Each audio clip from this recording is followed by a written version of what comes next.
You're listening to LeaderCast, episode 165. Welcome to LeaderCast, Transforming Missions podcast with Tim Bias and Sarah Thomas, providing you with insights and resources you need to lead a movement of Jesus followers. I'll never forget this advice to young leaders, lay and clergy. Bishop Inslee said, as only one could, and with what perspective he had at the end of a very great career in life and ministry. He said, I've known a lot of clergy who ultimately failed in ministry. He said, the tragedy is some of them were very great preachers. Some of them were very great teachers. Some of them were extraordinary administrators. But he said they failed for one reason. They did not like people. Today we're having a conversation with Joe Geary where we're talking about both the essential relationships and the challenging elements of relationships. It's no secret, people can make things complicated. Can I get an amen? There will never be one right answer for every relationship, but there are stories of how people navigate relationships, even the difficult ones. And that's the topic of our conversation today. Joe shares a few of these stories with us and how relationships make all of the difference in his life and in his leadership. As a reminder, you can find show notes at transformingmission.org/podcast, and you're looking for episode 165. Without any further wait, here's our conversation with Joe Geary.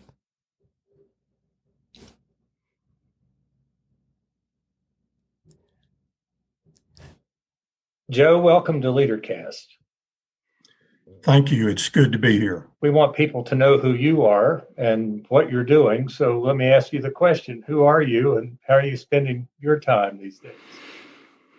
Well, I'm a recently retired United Methodist pastor, a district superintendent of several years, including being the dean of the area cabinet and having the distinction of serving under 3 different bishops in that role.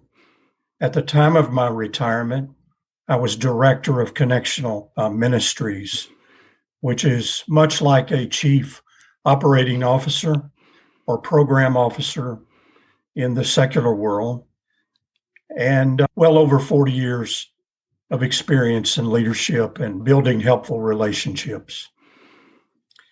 I do a lot of reading today. I've always believed that a leader is a reader. I work with the Academy of Coaching, Leadership, and Local Pastors as a presenter, especially presenting the module of ordering the life of a local congregation. This past year, I've created a 5-person intergenerational clergy and lay pod for the purpose of learning, encouragement, and mentoring. I'm also currently serving Emory University in their alumni office as an alumni interview person, interviewing freshman applicants, helping admissions to get to know freshman applicants better. I'm also discerning on writing a book at this point, in the discerning stage. You're not busy at all. Yeah, I thought you were retired. Well, I am, but I also want to remain vital and engaged. One way to describe it is at this stage is being an elder with a small e, much like the older tradition of being an elder at the city gate, largely remaining quiet, but observing, listening, and attempting to speak a word of wisdom when asked. Well, you're an example of you don't retire from the call. That's what you're talking about. Part of what we do with LeaderCast is providing insights and resources for courageous leaders. So could you tell us, what does being a courageous leader mean to you? It means acknowledging your vulnerability. processing risk with emotional intelligence, and taking a faithful step forward as a leader in your context. For me, courageous leadership is starting with a relationship that is merely transactional and over time maturing it to one that's authentic and redemptive. It was Gregory the Great, sometimes called Saint Gregory, who said, "Those who carry the vessels of the Lord are those who undertake, in reliance on their way of living, to draw the souls of their neighbors to the everlasting holy places. It is a privilege to lead and build relationships." For me, that starts with acknowledging the image of God in every person, which means everyone has the capacity to bear the resemblance of God and bear out the love of God. God is a relational God. So we have the capacity to make and sustain relationships. For me, courageous leadership also begins with acknowledging and understanding the Shema, to love God with all of our heart, soul, mind, and strength, to love our neighbor as we love ourselves. So, Joe, part of what you've talked about is that relationship with God, which puts us in relationship with one another. Love your neighbor as yourself. And that's the theme we have for February is relationships. And it comes out of answering a question: what do courageous leaders need to know, do, or understand? Relationship is very important. And that's part of where our conversation is today, is around relationships. So one more question, just to continue down that path. When you're thinking about your perspective from being a local pastor, superintendent on conference staff, and now in retirement, what relationships are essential for leaders in ministry? Well, certainly, one thing I would affirm is that leadership today, and this implies the relational aspect, must be collaborative. The day and age of the proverbial Lone Ranger has certainly been over for a while. It's not good, as the scripture says, for humankind to be alone. Being made in the image of God, we have the capacity to be in relationship. But to be a leader and to be relational, we must see ourselves as part of something beyond ourselves, a team, a collaborative effort. Every leader needs people, a group, a small group, a person, if not several people, that they can absolutely be honest with and confide in when looking at all sides or perspectives of a situation. A small group where you can feel safe, and one where the trust level builds and you can keep confidences.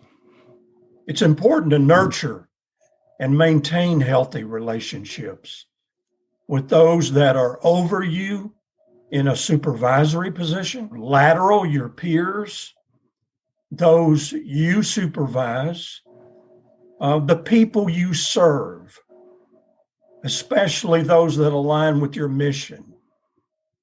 And above all, for me at least, those on the margins, the least, the last, and the lost. But seek out others and build relationships with those that can give you a perspective you may not have as a leader. So I'm wondering if, as you think back on whether any of the places that you've been in ministry or even now, is there a story or an example of one of those relationships that illustrates what you just shared with us? When I was serving in the United States Army, I was one of the final draftees at the end of the Vietnam era. I was made a chaplain's assistant, even though I had no choice of the place of service that I would have in the military. I saw some divine providence in that happening.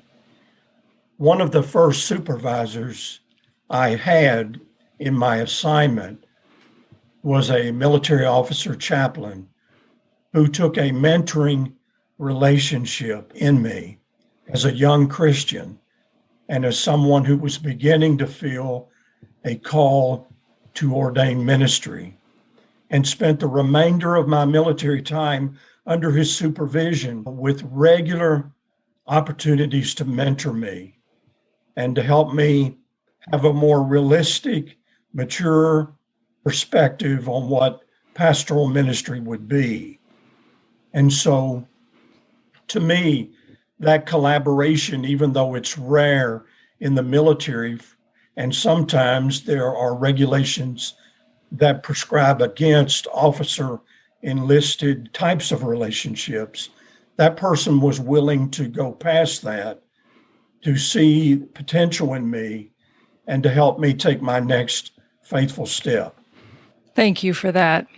So, Joe, when we talk with leaders about building and maintaining trust, we often share the question, what's the most generous interpretation of this situation that you can offer? So with that in mind, when as a leader have you witnessed it being easy for you or for other leaders to give people the benefit of the doubt? And then you can probably guess, I'm going to also ask you the other part. When has it been hard?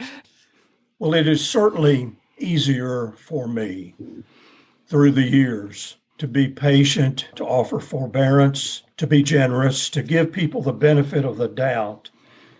If I note a sense of humility in the way they ask, present, seek, share their perspective, if I have taken the time to build a relationship with that person and I know that they are honest, that they have good character, and perhaps if they simply don't know the full story, if they lack information, and that has helped me to understand why they're saying what they're saying or taking the stand that they have. Because good information, along with time and maturity, helps to develop perspective. And it's my experience that perspective oftentimes is the last thing that matures in a person. Immediately, we can think of a younger leader. But if you have an immature older person, how do I understand that person in such a way that I begin to get understanding about what blocks they had or where did maturity stop in a certain area? We've all dealt with people as religious leaders who may have a very high secular education, but perhaps a very few years of a Sunday school education or limited spiritual growth opportunities. And that part is seeking sincerely, but it's trying to catch up and develop wisdom and maturity and perspective. So when I encounter things from that type of encounter experience, I can certainly be more generous. I'm going to pick up on what you just said. I've experienced you over the years as being a very generous person, full of grace. Of course, I haven't served with you, or you haven't been my superintendent or my supervisor, but I'm sure there are times that because of who you are and the quality of relationships that you have, you've had to be tough with people. How does that happen? One phrase I could use as a supervisor, whether it's been local church or conference staff, district staff, or clergy in my role as district superintendent or dean of the cabinet, is to use the phrase, what you do and how you act will help determine how I will respond to you. If you need me to be your supervisor in a kind of legal way, going by the book, then I can be that. I can find my voice because I'm beginning to understand that at least in that relationship that may have bearing on some type of personal pathology or how it's working out in a congregation or the effectiveness of a job, that a person needs that row out of me. And I begin to respond and lead in that row and find my voice. But if I understand that what you need is a sounding board, a word of understanding, a word of grace, a word of encouragement to help you rebound and get back into life, into ministry, then my voice is going to soften and I'm going to begin to go that direction with how I bring my presence and perspective to bear in our relationship. So that means that you have to listen well. You have to listen in order to understand rather than listen to respond. And that's tough work.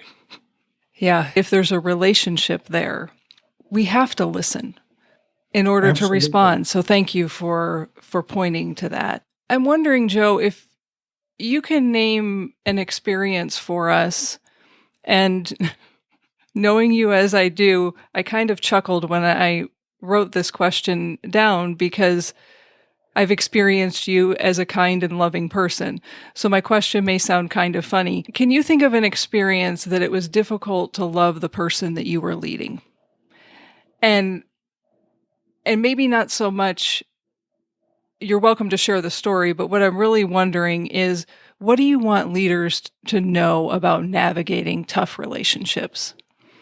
I will share a story briefly because I think it's helpful to understand these values and what I would want to share outside of the context of real life encounters. There is a small village in Sierra Leone, West Africa, called Tiama.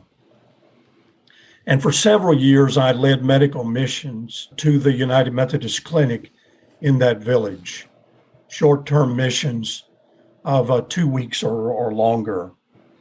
And during that time, I built a relationship with a person I was very fond of, who was a dual citizen of the United States and Sierra Leone and served with me as a co-leader and who helped facilitate that mission.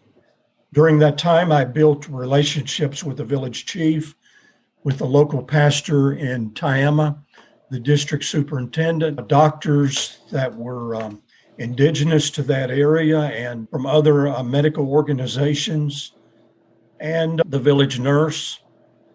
And it was during one of those missions that at the end of the 2 weeks, within a day or two of our leaving, one night after a very long and tough day of service, and I was preparing to enjoy the evening meal in the headquarters building, a contingency of these leaders, including my good friend who was co-leader, came to see me. And when they walked in, I could see the countenance on their faces indicated something serious. And they said to me, as we look back over the last 10 days, we have treated far more Muslim participants, clients coming to the clinic than we have Christians. And we need you to tell your volunteers, your doctors, your nurses, your pharmacists, your everyday workers that you've brought who are offering their simple gifts to quit treating so many Muslims. We're disappointed. And they took much longer to say that than I'm indicating here, which required me to fall silent, move past my initial shock at what I was hearing, and try to listen thoughtfully in order to understand where they were coming from and respond. And finally, when it came time for me to respond, I would say two things. First, remember, I had taken the time to build meaningful, redemptive relationships with each of these people. These were not strangers to me. The second thing was, since these were United Methodist, I knew I could easily, but most importantly and needful, was to point out scripturally and in our United Methodist Book of Discipline that we are to treat and relate to all people, regardless of religion, status, nationality, and other types of distinctions we may make in human life. And that I was personally disappointed to hear this response. It surprised me, but that it would not deter me as overall team leader from encouraging our people to simply treat the next person in line, regardless of who they were or who they were not. And so it took a while, but by reminding people of their identity, reminding people of the sacred worth and image of God in others, taking these steps helped turn the tide of their disappointment in coming to see me, and they began to quietly fall away. I'm happy to say that those relationships were restored because they were restored with recognition of the wrongdoing and repentance, but also from practical steps I took. I did not point out that encounter to the rest of the team, other than to encourage the team to continue to minister to whoever was in the queue that needed treatment. Many that had walked 5, 10, 15, 20 miles to see a physician. And so I did not denigrate those people or undercut them with my peers and those that I was supervising at the moment. And that helped turn the tide and make a difference toward healing and continuing to conduct that mission as it certainly should be, representative in terms of Christ. I would want to say to leaders, when we talk about relationships are messy.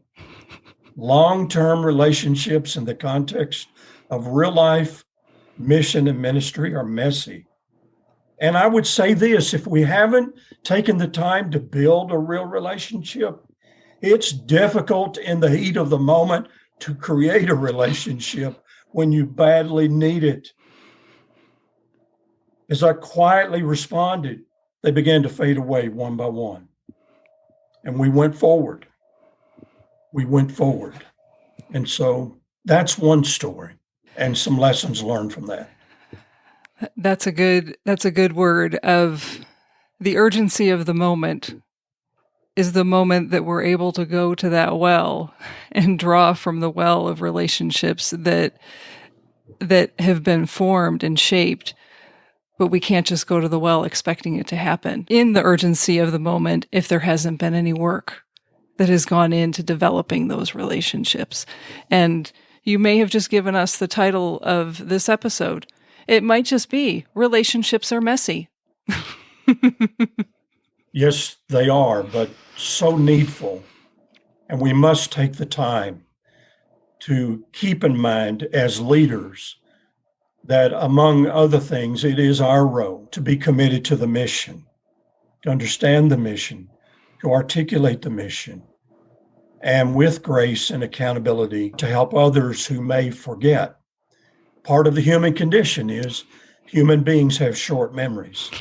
Any other words of wisdom that you would want to share with our listeners about relationships and their importance in leadership? I would just say, think about your current context and the disappointments you've had in the past around relationships that were not really there. They were very thin. At a time, it would have been helpful and meaningful to have had an authentic relationship. An example for pastoral leaders who may be listening to this, as well as laity of local churches. Let me give an extreme example. If a person dies in a congregation and there's an immediate need for a pastoral relationship for a funeral or a memorial service, it's very hard to create that out of thin air. If a person has been content to be on the margins, not because they have been marginalized, but for whatever reason has not taken initiative to move toward building a relationship with their pastor that would allow their pastor to understand who God has made them to be. And I would say to pastors, as one who has supervised pastors, it's extraordinarily important as the leader to take the initiative to build relationships with people on the margins whose temperament, whose fear, whatever might tend to keep them from taking that first step. Because when you really have a relationship, the community knows and is blessed by it. And when there's not a relationship in that kind of moment, the community knows and laments it.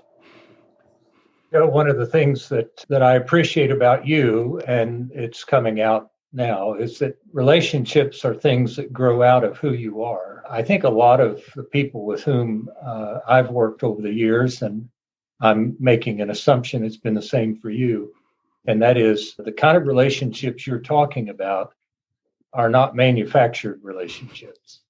They're not step one, step two, step three kinds of things. They grow out of the authenticity of who an individual is. Did I state that correctly? Absolutely. I think another way to affirm what you're saying, and I think it's a real temptation for our age, especially when we have social media and other types of immediate communication response that may not be as deep or as authentic as human interaction. But so many of what we think of as a relationship today is merely transactional. And we think of just needing someone. Well, I need a preacher to conduct a service, or I need a preacher to conduct a wedding. But that's very surface. It's far more blessed when people know one another, not only for the people directly in that situation, the pastor, the officiant, the people directly involved in their families, but for the community as a whole. They can sense immediately whether there is a real relationship there or if we are simply going through the motions. So this next part, what we're doing is we've got 2 episodes that one's about self-awareness and one's about rest, relaxation, and play. And those 2 episodes are going to be a series of people that we're bringing your thoughts all together. So this is, yes, self-awareness is related to relationships, but not really. Thank you for those wonderful words of wisdom. You ready for this last part of rapid fire questions? These are fun, sometimes serious questions, and Tim's going to get us started. Joe, what's your favorite meal to eat out? A favorite meal for me would be some balanced portions of some comfort food, just kind of the all-American meal, something one might get at a Cracker Barrel or some type of family restaurant. What do people misunderstand about you? I think I have a resting face that communicates to many people a seriousness and a lack of play or humor that is really true to who I am. Once people actually take the time to get to know me, or if I initiate as a courageous leader, time to get to know others, the authentic person for me, which is far more humorous and playful than many give me credit for, becomes apparent. You've been at home during a pandemic. What movie, TV show, or Netflix series have you been watching recently? Probably too many of all of the above. In the evening, I like to watch a Turner classic movie. If it's a truly classic film like Casablanca, for example, that I watched recently. I have watched a certain Netflix series. Stranger Things is one that I always find engaging and interesting and suspenseful. I love current events and news shows. I just have to ration how much of the 24-hour news cycle that I am willing to listen to before it begins to raise my anxiety and I sense that it's doing damage to me. So this next question you already pointed to. So you might have several things that you want to share with us on this one.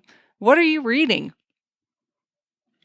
Well, I'm reading a wide range of books and topics. Part of that is the luxury in early retirement to read more broadly beyond the practice of ministry or the practice of pastoral leadership.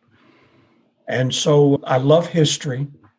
I love current events. I love biographies, autobiographies, and I love things that are very engaging to me, that leap off of the page, whether they be light and humorous or very serious. Right now, I've just recently completed Barack Obama's memoir, and I found it to be a very engaging, enlightening, and difficult volume at times to read. It's over 700 pages. It goes into great detail for the first 3 years, 4 years of his presidency. And I found it to be a very helpful book to read to understand the transitions of the last decade. You're the first person that I know that has finished it. Yes. And of course, it's entitled The Promised Land. A very painful book that I'm reading now. And I've read more recently books from the time of the Holocaust from people who survived it, obviously, and who have helped me understand and given me a deeper perspective on that experience. But there is an author who is deceased, who died in Auschwitz, by the name of Eddie Hillesum, Hillesum. Eddie Hillesum was the young adult Anne Frank. She kept a diary, had many writings and letters, one group of letters called the Letters from Westerbork. And her most known title from her diary is A Life Interrupted. And she died at around the age of 27 in 1943. But it is amazing to me how a young adult 20-something could rise to the intellectual rigor and the observation of the human condition and share so much that I am able to connect with. And then in terms of the opposite spectrum, since I'm Irish and a native of Kentucky, I try to read things from my subset of the culture. And I just recently finished The Origins of the Cornbread Mafia. The Origins of the Cornbread Mafia was written by Joe Keith Bickett. And it tells about the origins of the early marijuana growers in central Kentucky. And it's serious, humorous, quite humorous at times, tragic, but it helps you understand long before we had hillbilly elegy what was going on economically and socially in eastern Kentucky. Joe, what's bringing you joy these days? I am the leader of our Geary family reunion, which is an annual event at a state park in Kentucky. I'm able to organize that and communicate with a wide range of family members about family history, doing genealogy and research. I'm able to connect with people on Zoom whose relationships are extraordinarily meaningful to me.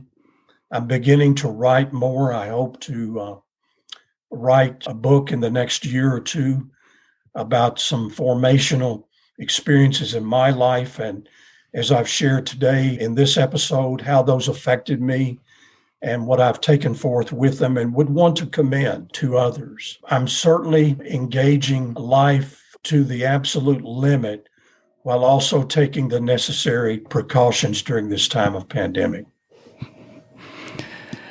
Joe, thank you. Thank you for taking time out of your day to be with us, for heaping on us wisdom after wisdom after wisdom. I can't thank you enough for your presence and the journey that you have been on, and an hour with you of being able to hear from your heart how God has gifted you and what you want other people to hear. So thank you for that. Very welcome. I'm honored to be interviewed today and to be given a chance to offer my perspective. Anything that we have not asked you that you want to share and make sure that our listeners know, either about relationships, about leadership? Let go of any romantic notions of leadership, ministry, service. I think it's very easy and somewhat typical of a few temperaments in the human spectrum to come in to leadership with romantic ideas, idealized versions of the way that it's going to be, only to be so sorely disappointed when you engage the reality of the human condition, how messy it is, how often it will require you to be patient and loving and forbearing. I'll quickly add this to illustrate what I've just said. In 1976, in June, I attended my second annual conference.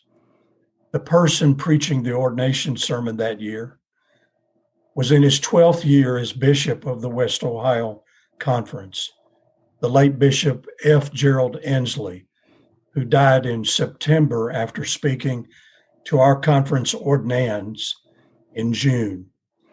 And I was an aspirant to ordination at that point, a little more out in the fringe of the gathered crowd for an ordination sermon.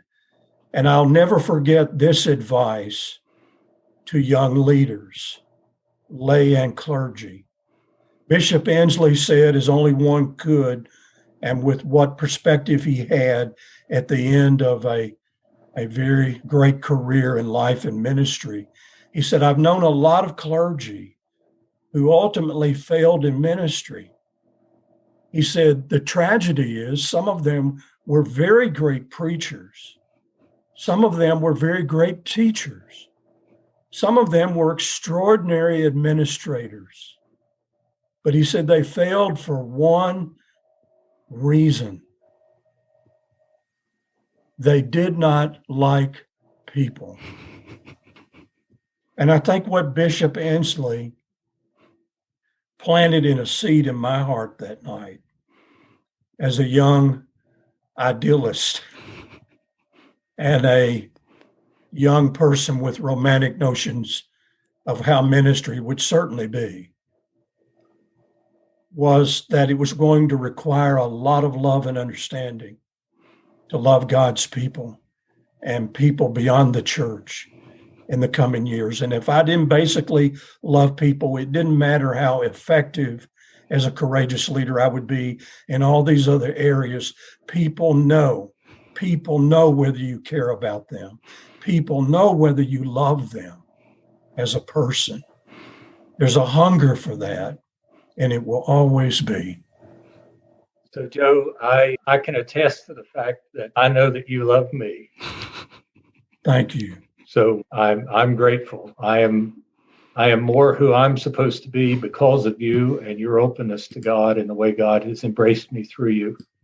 And I'm grateful for the time we've shared together today. Thank you. You're very welcome. Relationships are messy and needed, right? So as you reflect on this episode and seek to take action this week, here are a few questions to help you engage in living out what you've been hearing. First question, on a scale of 1 to 10, with 1 being needs some attention and 10 being authentic and growing, how are your relationships with these 3 individuals? Your supervisor, your peers, and yes, I'm inviting you to name your different peers individually, and the people that you lead. On a scale of 1 to 10, 1 being needs some attention, 10 being authentic and growing, how are your relationships with your supervisor, your peers, and the people that you lead? Second question, remember when Joe said, what you do and how you act will help me determine how I will respond? Here's your question. Consider one of the relationships that you want to improve. What are you doing and how are you acting to help foster growth in that relationship? And the third question, What's messy about your relationships right now? And what are you celebrating about your relationships right now? That might be a reframe of the first question, and that's okay. Sometimes we respond to different questions asked in different ways. Once again, you can find these questions along with the show notes for this episode at transformingmission.org/podcast. Look for episode 165. You can also go directly to this episode at transformingmission.org/165. And remember, who you are is how you lead. Bye for now.